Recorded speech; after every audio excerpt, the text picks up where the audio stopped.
Professor Malsev pointed out in the afternoon the irony of the fact that it's a Russian who will talk to you about why America must be saved, and that it will be a German, that is me, who will talk to you about the question how America can be saved.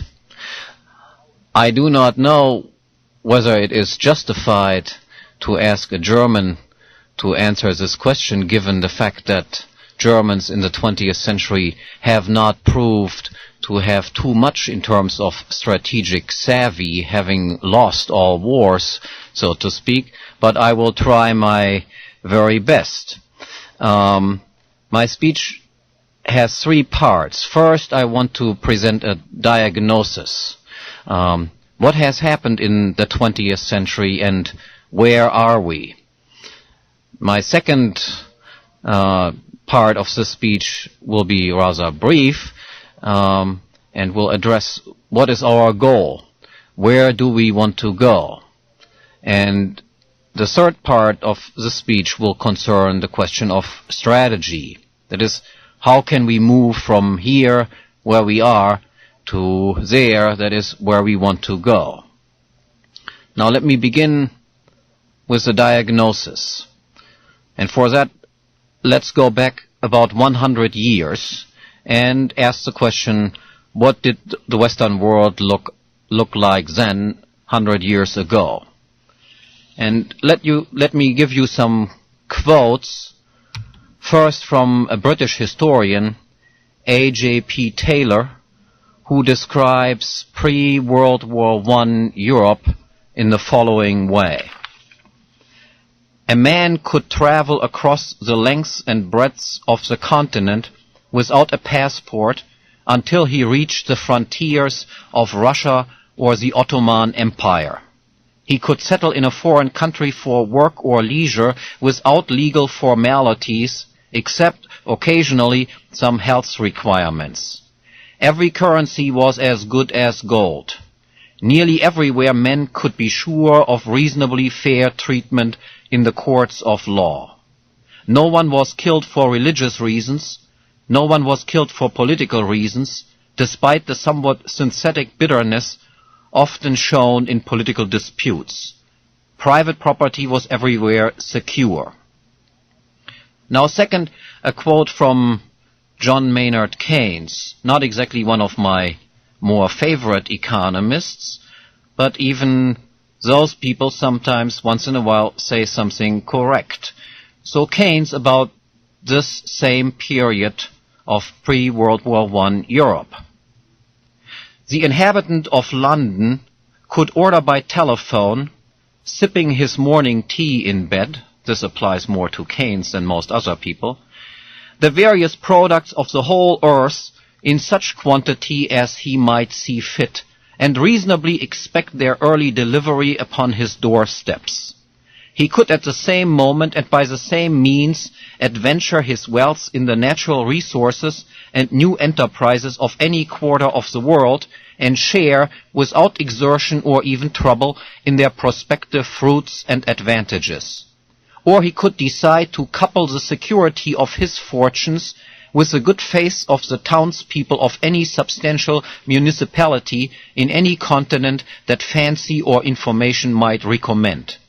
He could secure forthwith, if he wished it, cheap and comfortable means of transit to any country or climate without passport or any other formality, could dispatch his servant to the neighboring office of a bank for such supply of the precious metals as might seem convenient, and could then proceed abroad to foreign quarters without knowledge of their religion, language, or customs, bearing coined wealth upon his person, and would consider himself greatly aggrieved and much surprised at the least interference.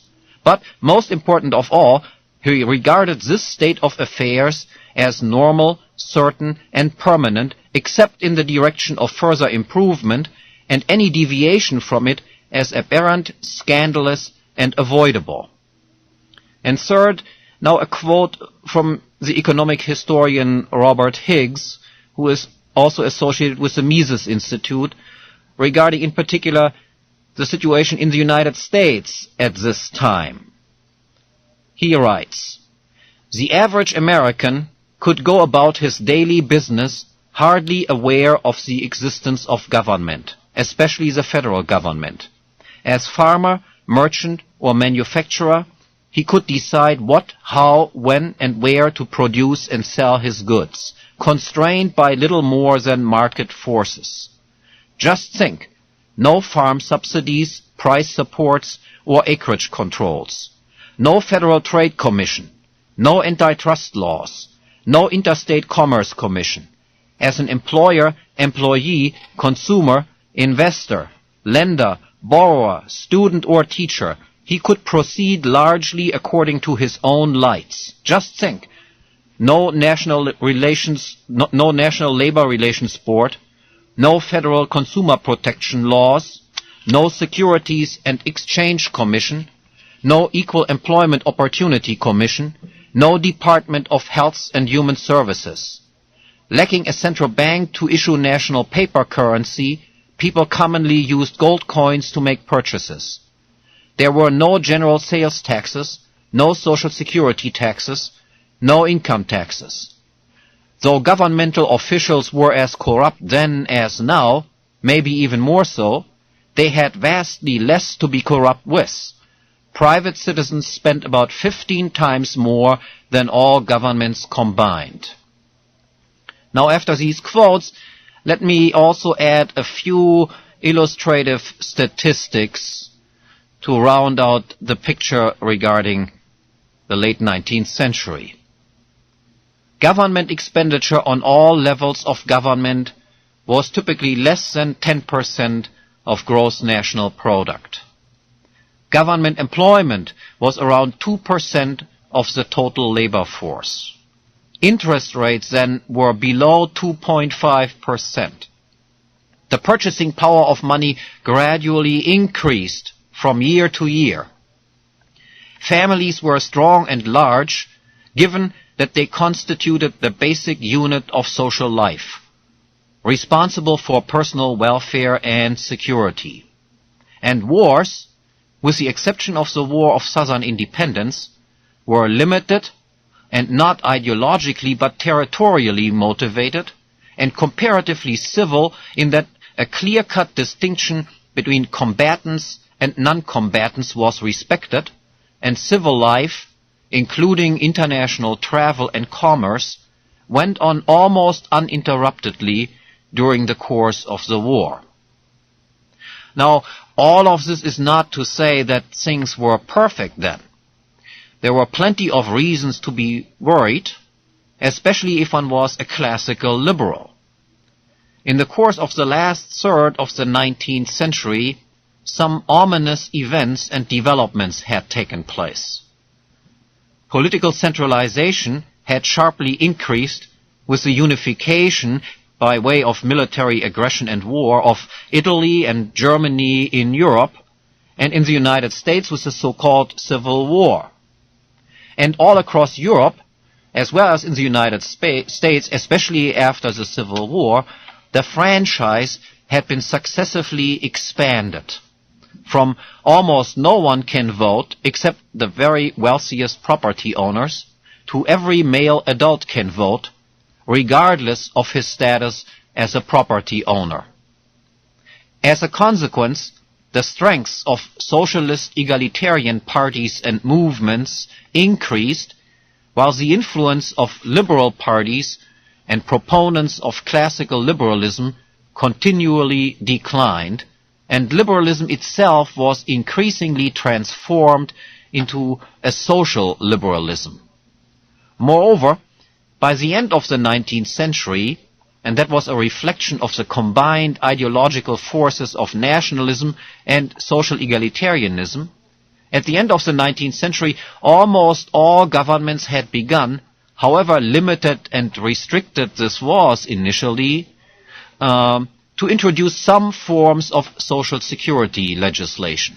That is, compulsory social insurances against old age, accidents, illness, and unemployment, for instance. Governments then already possessed, and in some cases for as long as centuries, monopolistic control over public education. That is essentially elementary schools for all and universities for very few. That is typically less than 2% of an age group. Now, with the onset of social security policies, beginning in Germany in the 1880s, government power had been expanded from the control over children and students to that of all family and household members. Yet as the quotes from Taylor, Keynes, and Higgs rightly point out, up until 1914 and the outbreak of World War I, enough of the great past achievements of liberalism were still in effect, and the egalitarian socialist policies were still so much in their infancy that a liberal could still entertain the hope that the 20th century would bring even further progress on the road toward freedom and prosperity. All such hopes were shattered by the events and the results of the war, however. World War I was to become one of the great watershed marks in modern history, in many ways similar to that of the French Revolution. Rather than the century of the final triumph of liberalism in the European sense, the 20th century became the century of socialism. And World War I came to separate the old world of monarchies and liberal republicanism from the new age of popular sovereignty, egalitarianism, and mass democracy, whether in its parliamentary form or that of popular dictatorships. World War I began as a monarchical war, and it ended, from 1917 onward, after the failed peace initiatives during the last months of 1916, most notably by the Austrian Emperor Charles I, and the abdication of the Russian Tsar Nicholas II in March 17, and the declaration of war on Germany by the United States in April 1917, the war ended then as a prototypical democratic war. That is, at the outset, the war was an old-fashioned military conflict, even though it was somewhat atypical because of the higher degree of political centralization within Europe and, accordingly, the larger sizes of European armies. But it was nonetheless a traditional war in the sense that it was motivated by traditional territorial and strategic objectives. Through the early involvement and the final entrance into the war of the United States, however, where the expansionist centralist and the democratic egalitarian spirit had only recently triumphed as a result of the violent defeat of the Confederacy by the Union, and where this new spirit had found its personification in then-President Woodrow Wilson, the intra-European war then became at last an ideological mission, and hence a total war. It became the war to make the world safe for democracy and free of all dynastic rulers. As a result of World War I, 20 million people were killed, most of them non-combatants, starved or diseased to death. The monarchies, most notably in Russia, Germany, and Austria, were disbanded and replaced by democratic republics. Likewise, the newly created successor states, such as Poland and Czechoslovakia, were generally given democratic republican governments, and even where monarchies remained nominally in existence, such as in England and the Scandinavian countries, monarchs exercised in fact no longer any governmental powers, but all power was vested in public parliaments and officials. Germany and Austria were humiliated, and the Austrian Empire almost completely dismembered. As a reflection of the war experience, that is the experience of mass participation and the disappearance of all distinctions between combatants or soldiers and non-combatants or civilians, almost everywhere, including also the United States, universal adult, female and male suffrage was introduced, and this institution of universal suffrage and the additional strength that the war had lent to the already popular sentiment of egalitarianism, this led then to a dramatic upsurge in support of all sorts of socialist parties, movements and programs. In Russia, Lenin and the Bolsheviks rose to power, followed by mass expropriation, mass murder and mass emigration. Hungary experienced a brief communist experiment under Bela Kun. In Germany, at several places such as Munich, communist takeovers occurred until government power fell into the hands of the moderate Menshevik wing of the socialists, or as they called themselves, social democrats. Likewise, Austria stood on the verge of a communist takeover after World War I, and incidentally, it was only due to Mises and his personal influence on Otto Bauer, the leader of the Austrian Socialist Party, that Austria followed instead the somewhat more moderate socialist path of Germany instead of turning Bolshevist. Italy was faced with communist revolts, land seizures, and factory strikes until Mussolini, who was a former socialist turned a law and order nationalist socialist, seized power and, in 1922, established his fascist government. In France, the Republican Socialist left, divided into numerous competing parties, consistently garnered a majority of the votes, and from the mid-20s onward, managed repeatedly to form coalition governments. And in Great Britain, the traditional haven of classical European liberalism, the Liberal Party was reduced to insignificance and displaced by an increasingly powerful Labour Party instead, which gained government control, even if only briefly, for the very first time in 1924. Moreover, as a result of the war itself and the expansion of egalitarian socialist policies immediately following the war, most of Europe was ridden by inflation, and the loser nations in particular, Russia, Germany and Austria, were actually devastated by hyperinflations.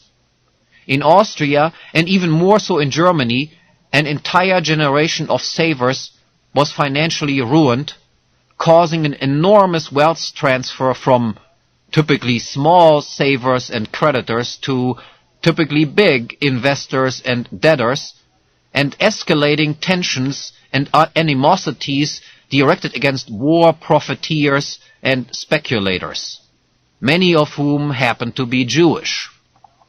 In addition, rather than returning to the classical gold standard that the warring governments had abandoned during the war, the Western world, after 1922, adopted instead an inherently inflationary pseudo-gold standard. That is the so-called gold exchange standard. In the Soviet Union, the noble experiment of full-blown socialism, that was the term that most contemporary intellectuals used to refer to these events, this noble experiment quickly led to economic disaster and political terror on a scale unheard of. And in the West, the somewhat more moderate egalitarian socialist policies brought on creeping capital consumption. To finance the steadily increasing welfare expenditures, governments resorted to monetary inflation and credit expansion, resulting finally in the great stock market crash of 1929 and the following world economic depression. As a result of this depression, once again the specter of a Bolshevist takeover returned to Western Europe, in particular to Germany. And in reaction to this ever-increasing Bolshevist threat then, some far-sighted individuals such as Mises had predicted years before it actually happened, the political rivalry between the various political parties in Western Europe turned increasingly hostile. And the internationalist socialists, that is, the Marxist-inspired communist and socialist parties, were ultimately crushed and violently defeated by the competing anti-Bolshevist National Socialist forces. That is, the earlier Italian example, the rise of Mussolini and the fascists in reaction to the communist threat in Italy, became, for a while, the wave of the future. In Germany, and somewhat later in Austria, Hitler and the National Socialist German Workers' Party came to power. Salazar rose to power in Portugal, Franco in Spain, and in more than a dozen other European countries, anti-Bolshevist dictatorships were installed. In Poland, for instance, in Hungary, in Turkey, in Greece, and also in Romania. And in the United States, the Mussolini rising to power was, of course, named Theodore Delano Roosevelt, FDR. Now, in the wake of the Great Depression, the European countries as well as the United States once again went off the pseudo-gold standard, and international economic cooperation came to a virtual standstill. Hostile trade and currency blocs were formed. Protectionism and aggressive nationalism replaced whatever free trade had still existed in the 1920s. World War II, then, was largely the consequence of these ever sharper monetary and economic conflicts, and was further stimulated by the outrageous injustices done to Germany and Austria after World War I.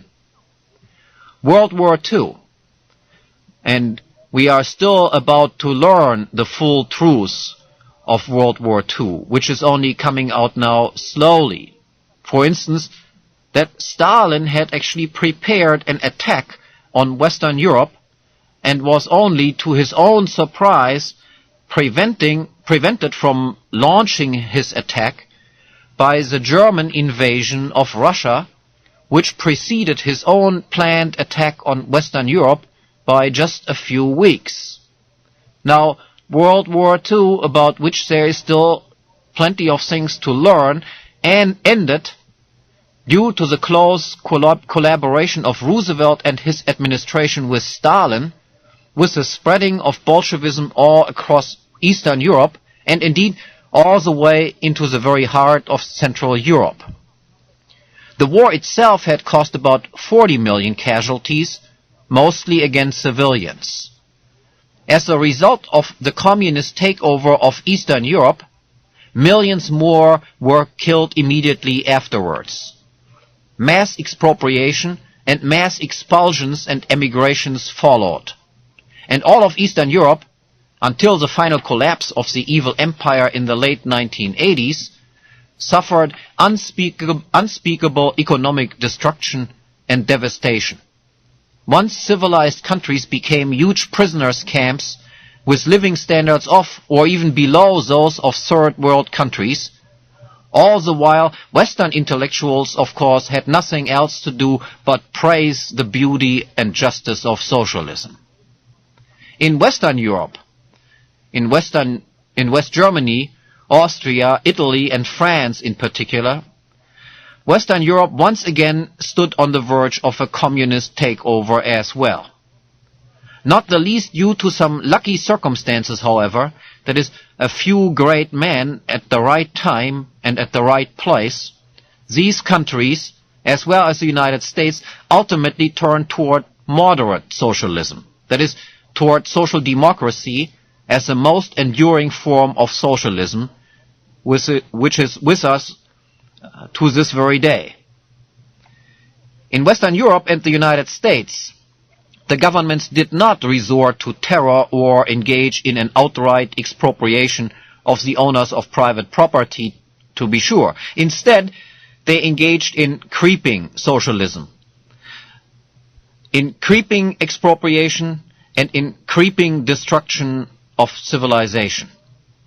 after a few decades of a restored gold exchange standard, since the early 1970s, the Western world went on a pure paper money standard, handing government almost complete counterfeiting autonomy and leading to incessant and unheard of rates of inflation on a worldwide scale.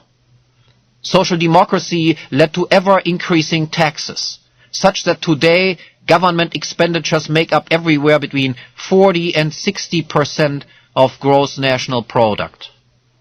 Government debt and unfunded liabilities have reached astronomical heights. Real interest rates have risen to about 5%, from less than 2.5% 100 years ago, and are, with 5%, as high as they were almost 500 years ago, at a time when the Western world was actually infinitely poorer than it is nowadays. Savings rates are stagnating now or even falling instead of rising with rising incomes. Government employment has increased from about 2% in the 19th century to more than 20% of the total labor force. Real incomes since the 1970s are stagnating or even falling, and the cost of social security systems has brought on the prospect of an imminent economic meltdown. Even the most fundamental private law provisions, that is, the principles of freedom of contract and association and also disassociation, have been perverted by an unabating flood of legislation and regulation. As a result of an ever-expanding range of compulsory social insurances, the institutions of marriage and families have been increasingly weakened, and the birth rate has fallen to about half of what it was 100 years ago.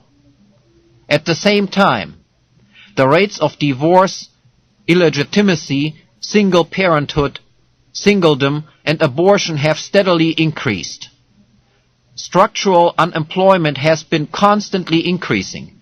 In Western Europe, the average unemployment rate is presently about 15%. That is as high or higher than during the 1930s, during the World Economic Depression. The quality of public education has steadily deteriorated, all the while it has received more and more lavish funding, to the point where schools and universities produce illiterate brutes and beasts instead of civilized human beings. Individual responsibility has been continuously undermined or even ridiculed and replaced by so-called social responsibility. Crime rates have gone up, and welfare dependency, parasitism, negligence, recklessness, uncivility, psychopathy, and hedonism have become the mark of the day.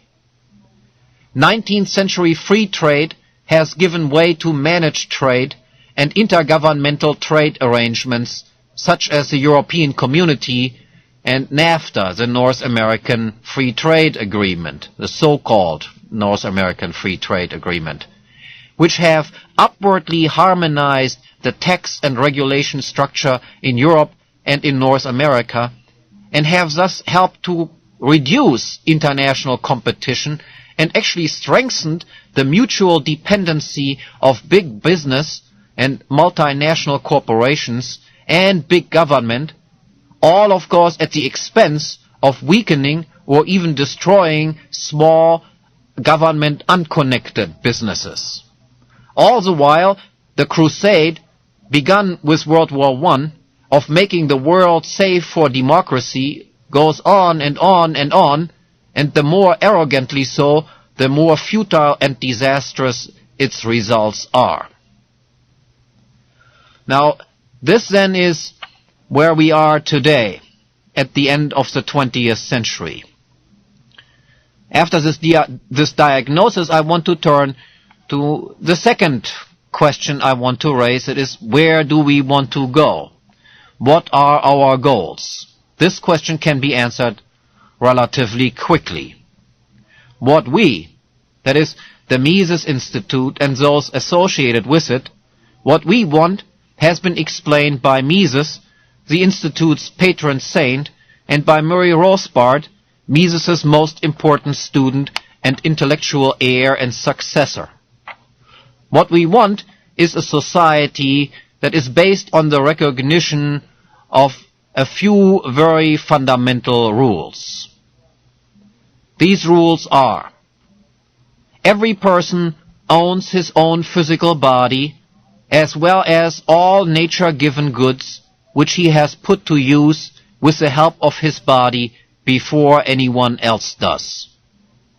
This ownership implies his right to employ these resources however one sees fit, that is, to consume them or use them to produce other goods with their help, as long as one does not thereby uninvitedly change the physical integrity of another person's property, or as long as one does not delimit another person's control over his property without having his consent.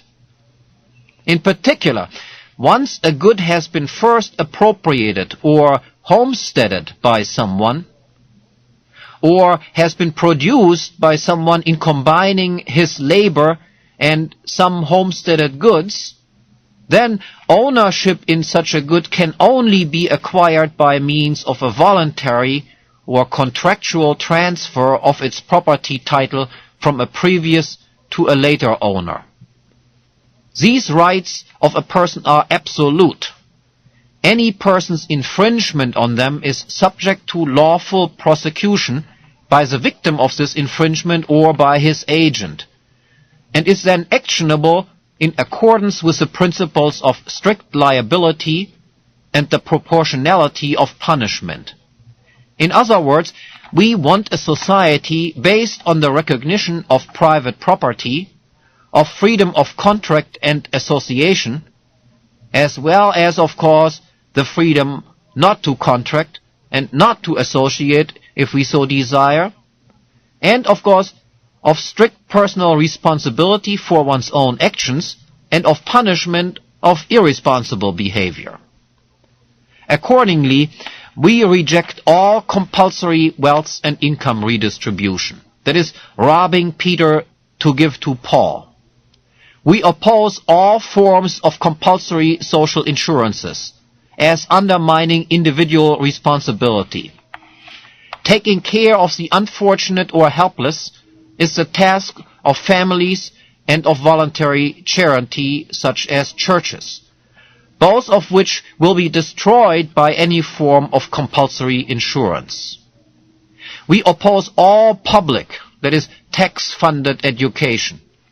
We oppose all business regulations apart from insisting that no business is permitted to physically damage anyone else's property in the course of its operations. We oppose all restrictions on free trade, while of course upholding everyone's right to boycott whoever he wants to boycott.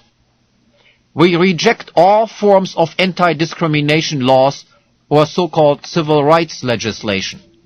Instead, every owner has the right to discriminate against and exclude whoever he wants for whatever reason he so chooses. We reject the notion of social or collective responsibility and of the rights of criminals. Violators of property rights, that is, criminals, have no rights, but are under the forced obligation to compensate their victims. We oppose a central bank and fiat money and object to all counterfeiting, whether it is private or governmental. Instead, we demand a gold standard and 100% reserve deposit banking. And we object to all foreign wars and interferences in external affairs.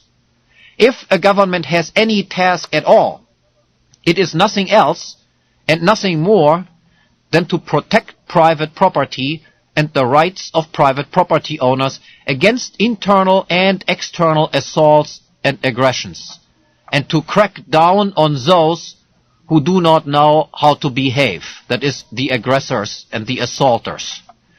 And in order to assure that this and only this is what governments actually do, we support the right of every smaller unit, of every state, every county, every city, every village, even every household, to secede from any larger political unit.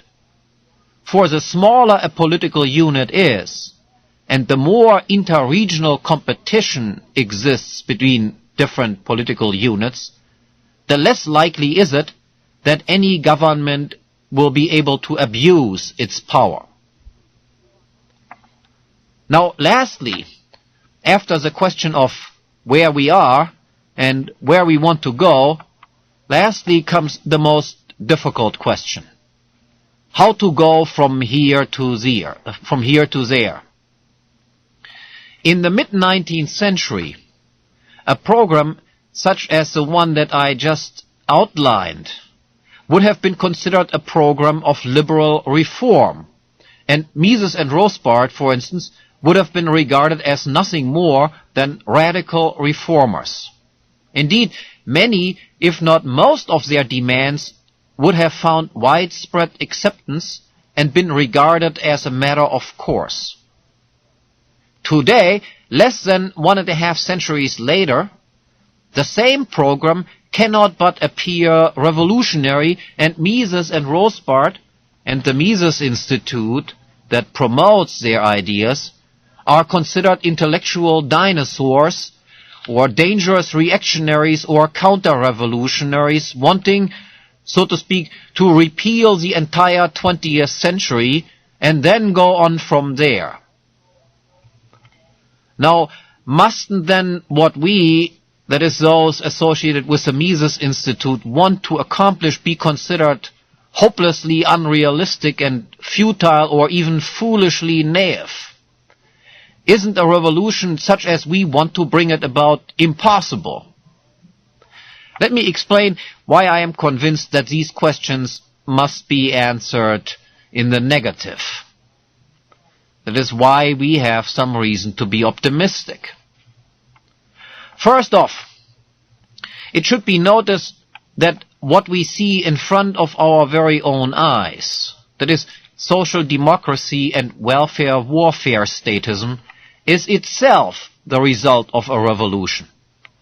Someone who, around the mid-19th century, would have advocated the policies, laws, and institutions that our democratic Republican rulers, the mass media, our so-called intellectual elites, and much of public opinion, what they nowadays regard as normal and self-evident, would then, 150 years ago, have been regarded as a dangerous revolutionary. More precisely, he would have been considered a communist. Just take a look, for instance, at the Communist Manifesto of 1848 and the political planks that are contained in this manifesto. Most of what was then considered to be the agenda of nuts has in the meantime become political reality. And what would have been called then as three-quarter communism is nowadays called liberalism. Now, surely this change must be called a revolution. And just as surely then, if a socialist revolution is possible, why not also a classical liberal libertarian revolution?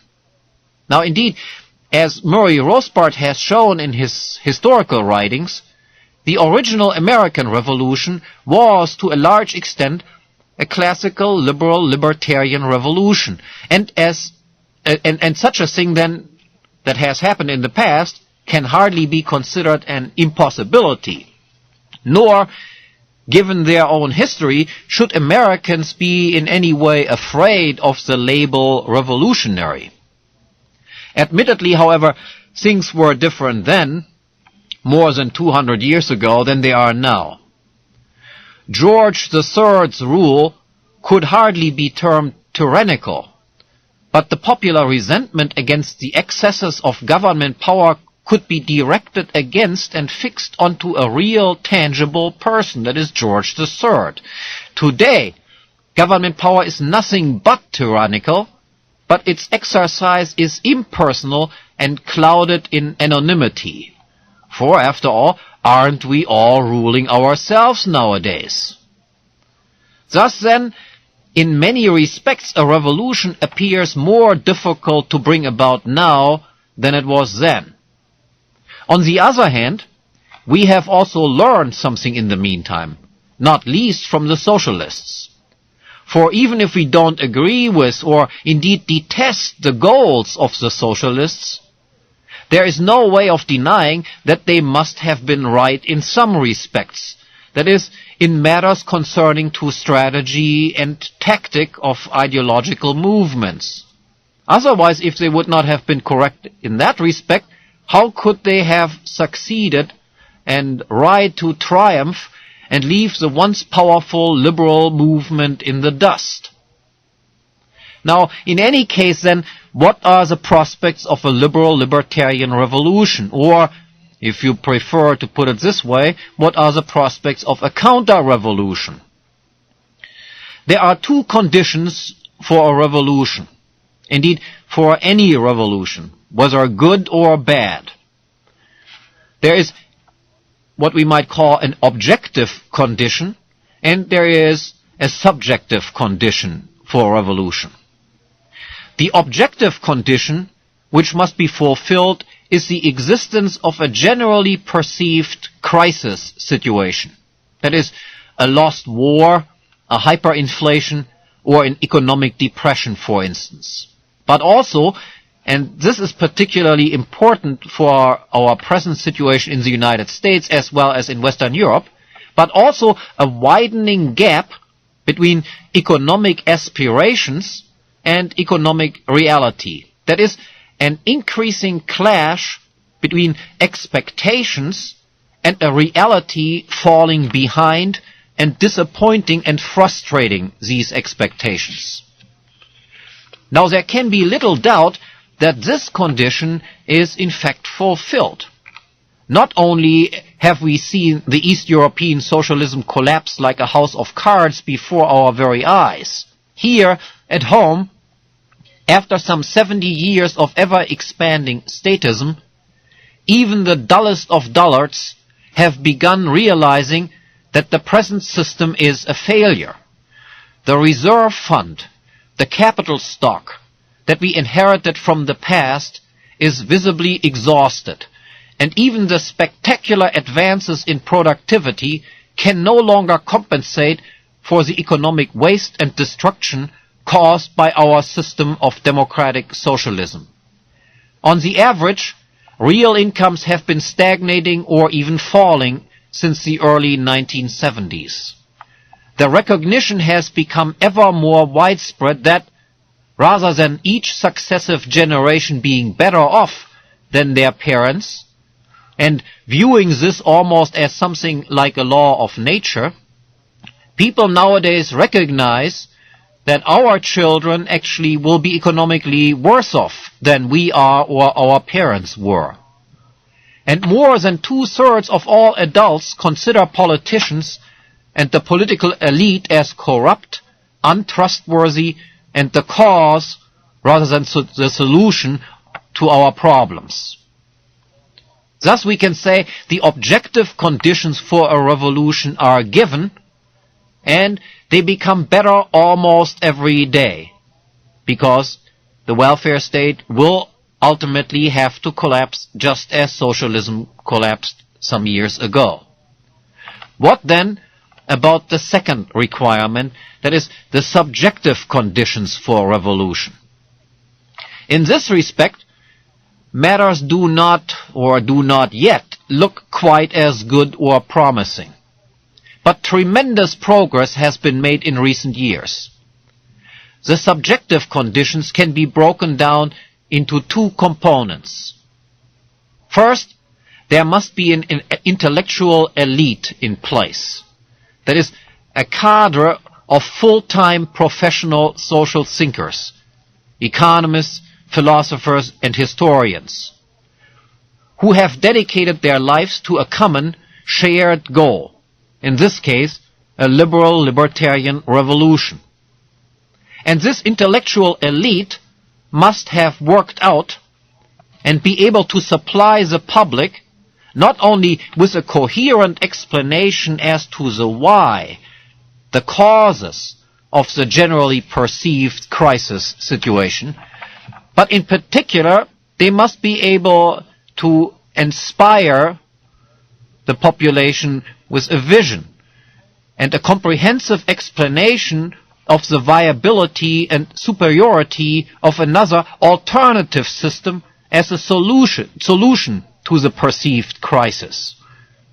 And even though in a crisis situation people are willing to listen to and to consider ideas that they would never contemplate during normal times, in order to overcome their handicap of being regarded as uncompromising radicals, this intellectual elite, this cadre, must have a track record of having predicted and warned against the crisis at hand.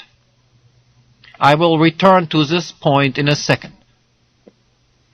Secondly, this intellectual elite, the ideological generals, as we might call them, and I will keep using military analogies because, after all, what we are engaged in is an ideological war. These ideological generals must also control under their command a small army of intellectual officers, foot soldiers, and part-time volunteers who help spread the ideological message, who simplify it, indeed sometimes even compromise it, and make it understandable by and palatable to the so-called common man, so as to change public opinion. It is not necessary that everyone will be persuaded of the cause of and the solution to the current crisis. It is not even necessary that an overwhelming majority needs to be persuaded. Nor is it necessary that the public at large becomes actively involved in the ongoing ideological struggle.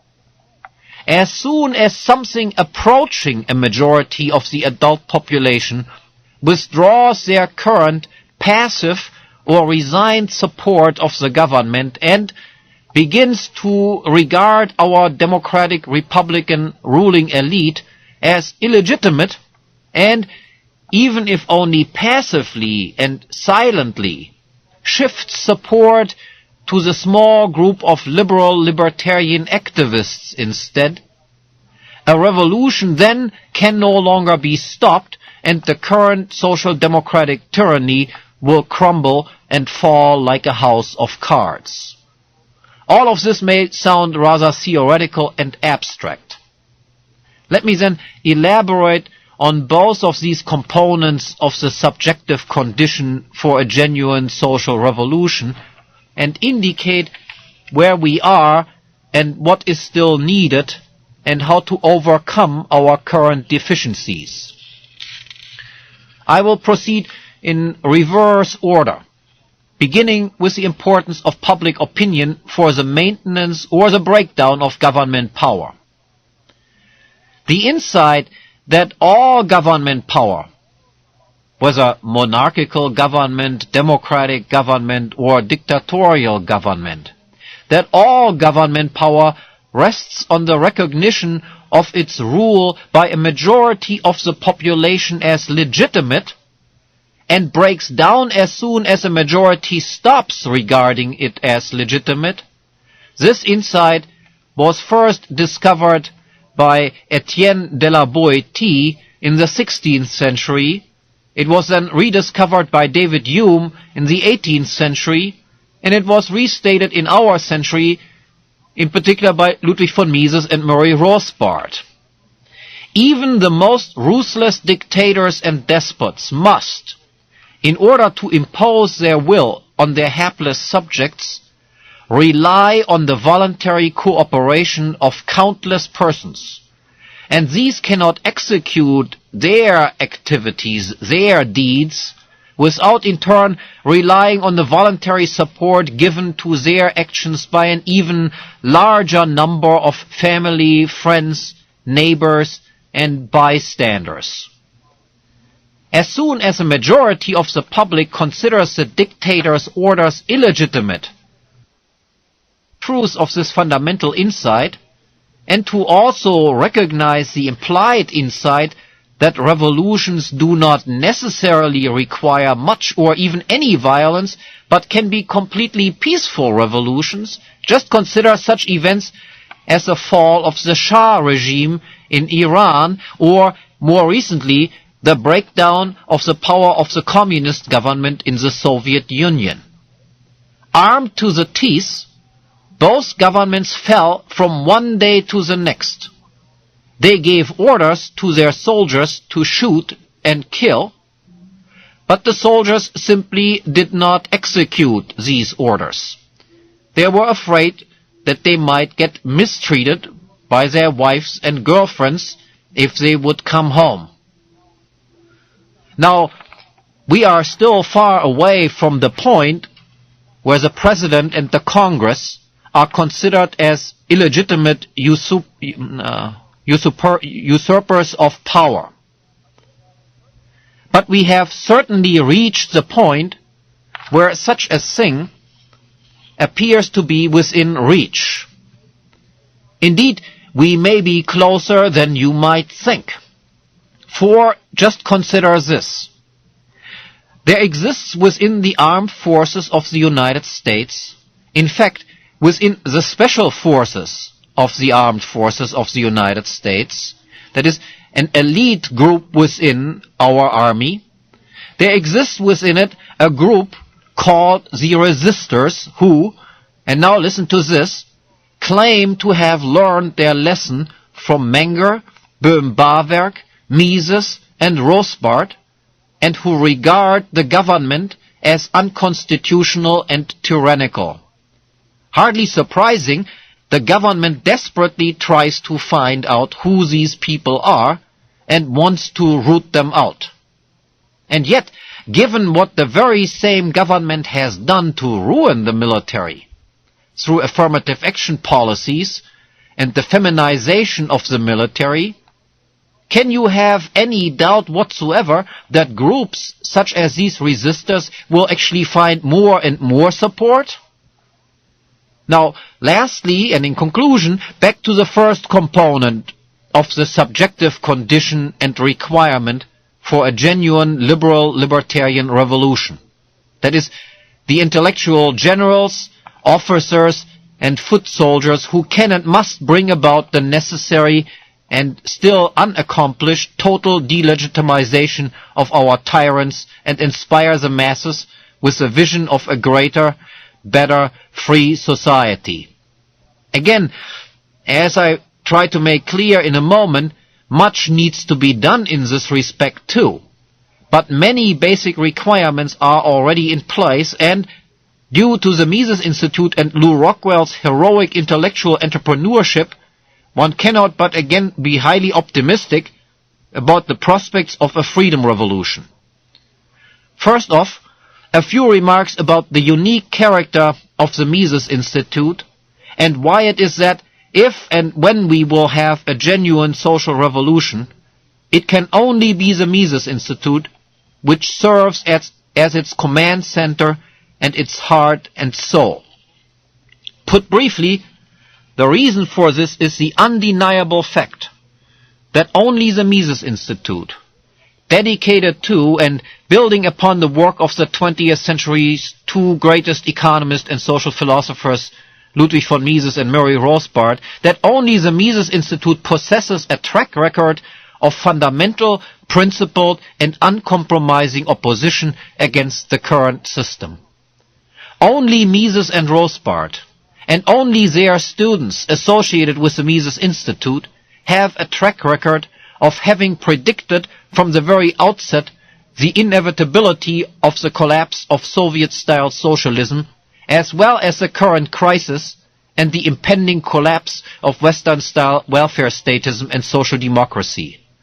And only Mises and Rothbard and the Mises Institute and its fellows have a track record of uncorruptibility and can prevent that the revolution will not be betrayed by unprincipled opportunists and compromisers. Now let me emphasize here in parentheses the fundamental importance of the recognition of the difference between strategy and tactic, between theory and politics, and between principle and practice. It is of course true that one may not be able to accomplish one's goals completely, fully and purely. It may not be possible to roll back the state to zero and to root out each and every socialist policy and institution. In real life, one is at times forced to make compromises.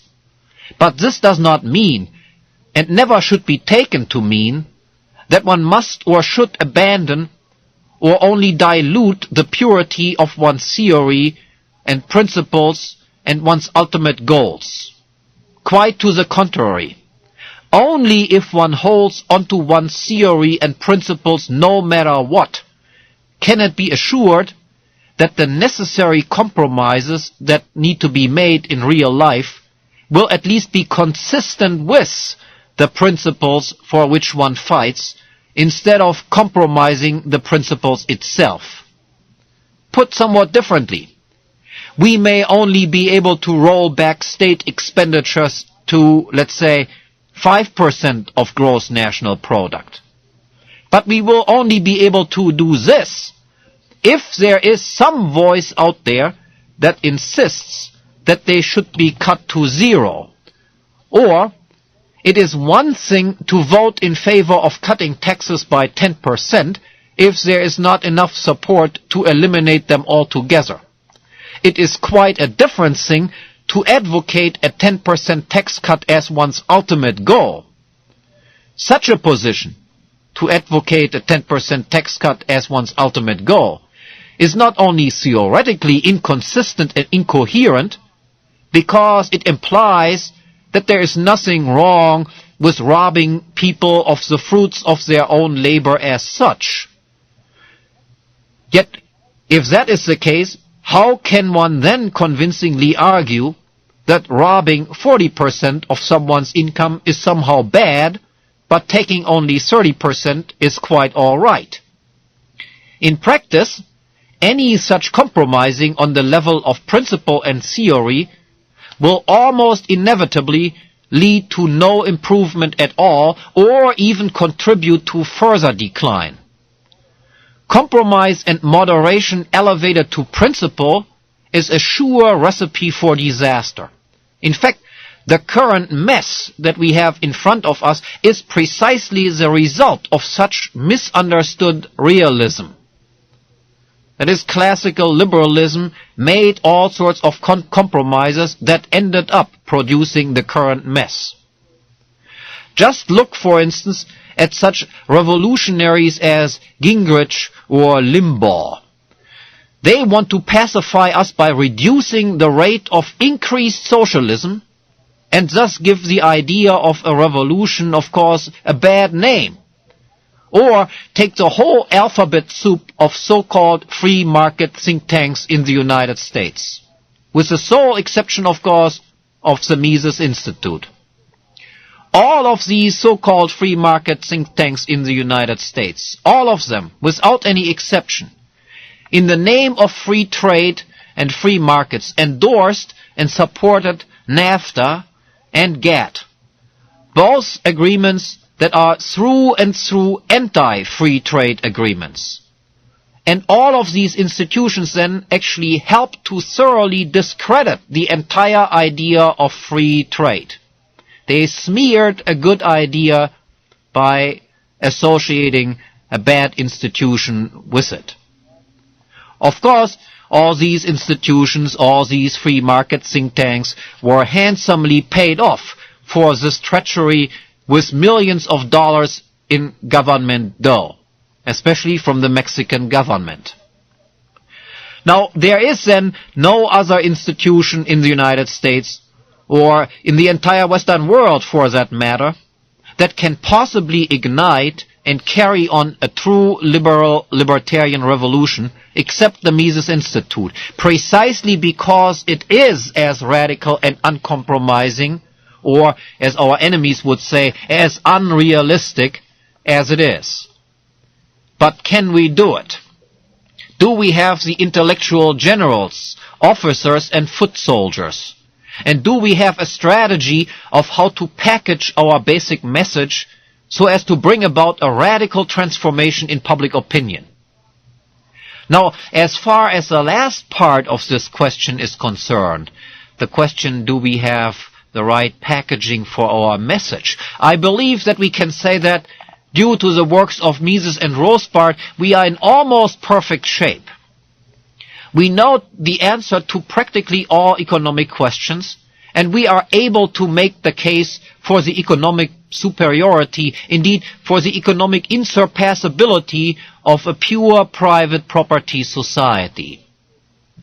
And if there were still a few shortcomings in Mises's views concerning our possibilities of persuading the public of this truth, such shortcomings were repaired by Rothbard.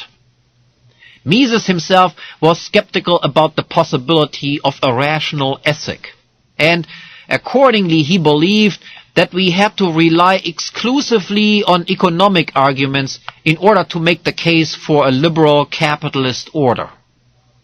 Yet as Mises himself realized quite clearly, and as I, based on my own teaching experience, can only confirm, economic arguments, even if they strike me and you as perfectly obvious, are beyond the grasp of many of my students because they lack even the most elementary ability of rigorous logical reasoning. And even if they see the point, they still remain entirely unaffected. Because a welfare bum, for instance, or a politician, even if he grasps that in the long run his way of life must lower even his own standards of living, is not much impressed by this fact, because he prefers present gratification, present loot, and present power, and gives a damn about the future, that is, about the long run. Very importantly then, Rothbard demonstrated the possibility of a rational ethic and thus complemented the economic case for capitalism with a moral case for capitalism. And he argued, convincingly as I believe, once again based on my own teaching experience, that as important as economic arguments are in bringing about a change in public opinion, moral arguments are even more important. Moral outrage and moral shame are a far more powerful motivator than intellectual outrage and intellectual fault. And the recognition that something or someone is evil has far greater behavioral implications than the recognition that something or someone is merely plain stupid. Now, some things and some people are, of course, both evil and stupid, and that might be even better. But in any case, due then to Rothbard's additions to the magnificent intellectual structure that we inherited from Mises, in combining ethical and economic arguments in support for the very same goal, society based on private property and freedom of contract, we hold in our hands a message that I believe is of utmost power and persuasiveness. We are then in good, but significantly less than perfect shape concerning intellectual generals, officers, and soldiers.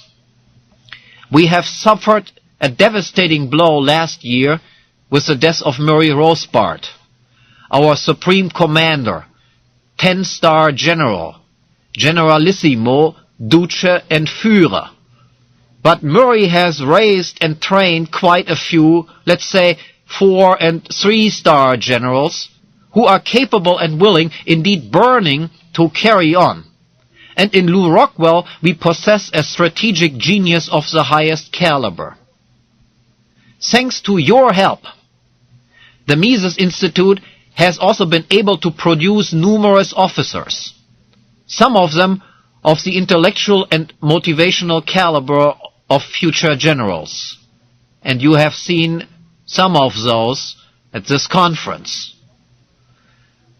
These officers have managed to slip through the cracks of an ever more pervasive political correctness screening process in academia, and who are now doing a magnificent, that is a magnificently subversive job in many universities and recruit steadily increasing numbers of foot soldiers and, hopefully, down the road, additional officers as well.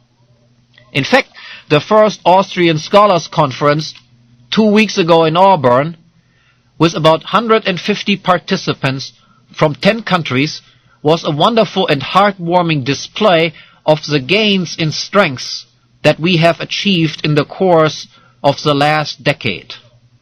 Only a few years ago, a conference such as this would have been unimaginable. In addition, through the Institute's annual summer universities and our other topical conferences, we have reached and, I am sure, deeply affected thousands of individuals, many of whom are and will be in the future participating in our ideological struggle of taking America back. However, despite all of our efforts and all of our successes, and despite your heroic support, there still remains, in my judgment, one fundamental deficiency that needs to be overcome in order to achieve a final breakthrough in our attempt to take this country back from our socialist tyrants. We need a permanent training center, a place where we can educate and instruct people throughout the entire year, year in and year out, where students, professionals, educated laymen, you, your children, friends, and associates can come, just for a few days or weeks, but also for extended periods, an entire year or even longer, in order to receive a rigorous training in the foundations and fundamentals of free market economics and philosophy, as well as the history of Western civilization, or where they can just come to take a brief refresher course at any time they feel the desire to do so. Now, in my judgment, it is impossible, at least as long as the social revolution is not already well underway, to take over a university or to take over even a single university department. We may slip through the cracks here or there, and we must of course try to continue doing so. But the universities and university professors in the United States as well as in Western Europe are in fact the greatest threat to freedom and prosperity. In fact, they are the hothouses and breeding places for and the progenitors of everything that is wrong and evil today. And the academic establishment then regards us, and rightly so, as their deadly foes. We are a threat to their very existence, and they will try to marginalize or destroy us as long as they can still breathe. Thus, the necessary ideological center that I just described, the permanent center of training and teaching, the permanent hothouse and breeding place for that is, the libertarian counter-revolution, can only be the Mises Institute itself. You, all of you, have already done great things on behalf of the Mises Institute to restore liberty and prosperity to this country. Help us to realize this next decisive step, and we will repeal the entire 20th century and return America to a flowering civilization again.